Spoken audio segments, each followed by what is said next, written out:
আসসালামু আলাইকুম রহমতুল্লাহ ওবরাকাত। পশ্চিমবঙ্গের নির্বাচনে জয়লাভ করার পর থেকে একের পর এক বিতর্কিত সিদ্ধান্ত নিচ্ছেন শুভেন্দু কুমার অধিকারী। আর সেই সব সিদ্ধান্তই নিচ্ছেন মুসলিমদের বিরুদ্ধে।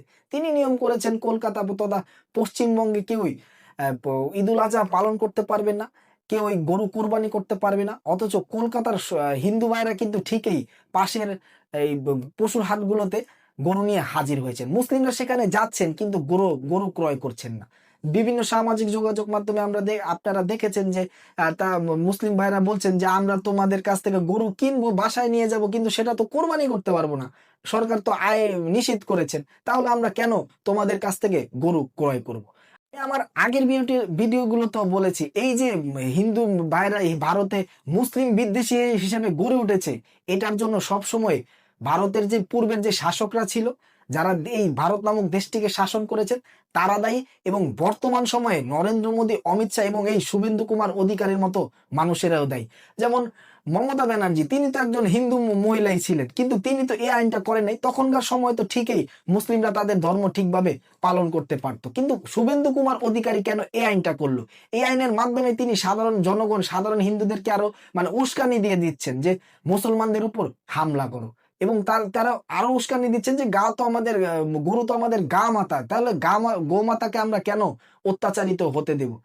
দেখেন, এই পৃথিবীতে গরুর মাংস রপ্তানিতে ভারত কিন্তু ৪ নম্বরে আছে। তাহলে এতই আপনাদের মনে ভারত গরু যদি গোমাতা হয়ে থাকে, তাহলে কেন গোমাতার মাংস আপনারা বাহিরে রপ্তানি করছেন?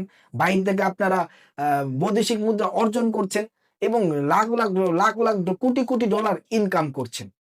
আর গোমাতা যদি গরু যদি আপনাদের গোমাতা হয়, এটার জন্য যদি আপনাদের এতই আন্দোলন হয়ে থাকে, তাহলে সেটা নিয়ে কেন আবার হাটে নিয়ে হাজির হচ্ছেন? বিভিন্ন সময় দেখা যায় যে বাংলাদেশেও কিন্তু সীমান্ত দিয়ে পাচার করা হয়ে থাকে। কেন এগুলো করেন? কারণ সেটা তো আপনাদের গোমাতা, সেটাকে বাসায় রাখবেন, যত্নে রাখবেন, সুকেসে রাখবেন, ছাদের উপরে রাখবেন, ধুয়ে ধুয়ে পানি খাবেন। কেন? কারণ এটা তো আপনাদের গোমাতা। আপনাদের জন্য এই কথাটা বলতে বাধ্য হচ্ছে। কারণ আমাদের দেশে তো এগুলো হয় না। আমাদের দেশে একটা জায়গায় দেখাইতে পারবেন না যে জায়গায় হিন্দু ধর্মের ভাইদের বা সনাতন ধর্মের ভাইদেরকে তাদের ধর্ম পালন করতে বাধা দেওয়া হচ্ছে। আমার এলাকার কথা আমি বলি, আমার এলাকায় সনাতন ধর্মের লোকেরা আমরা একসাথে আড্ডা দিই। তাদের ভাষার যে কোনো সমস্যা তারা আমাদেরকে জানায়, আমরা সেটা আপ্রাণ চেষ্টা করি সলভ করার জন্য। কেন? কারণ আমরা সংখ্যায় বেশি, তারা সংখ্যায় কম। আমরা একসাথে মিলেমিশে চলি। এই যে সামনে ফুটবল বিশ্বকাপ আসছে, ফুটবল বিশ্বকাপ উপলক্ষে তারা আর্জেন্টিনার সাপোর্ট করে, আমি কিন্তু ব্রাজিলের সাপোর্ট করি। তারপরেও কিন্তু আর্জেন্টিনার সাপোর্ট করে, তাদেরকে আমি আর্জেন্টিনার জার্সি আমি তাদের বাসায় গিফট করেছি। কারণ আমরা একসাথে এমন ভাবে আমরা চলাফেরা করি। কিন্তু আপনারা কেন এই কাজগুলো করতে ব্যর্থ হচ্ছেন? দেখেন, আপনারা শুধু এরকম না যে এই ঈদুল আজহা বা কোরবানিতে বাধা দিচ্ছেন, বিভিন্ন সময় আপনারা তাদেরকে বাড়িঘরকে হামলা করছেন। যেটা এই যে পশ্চিমবঙ্গের নির্বাচনের পরে সেটা সংখ্যা আরো বেড়ে গিয়েছে।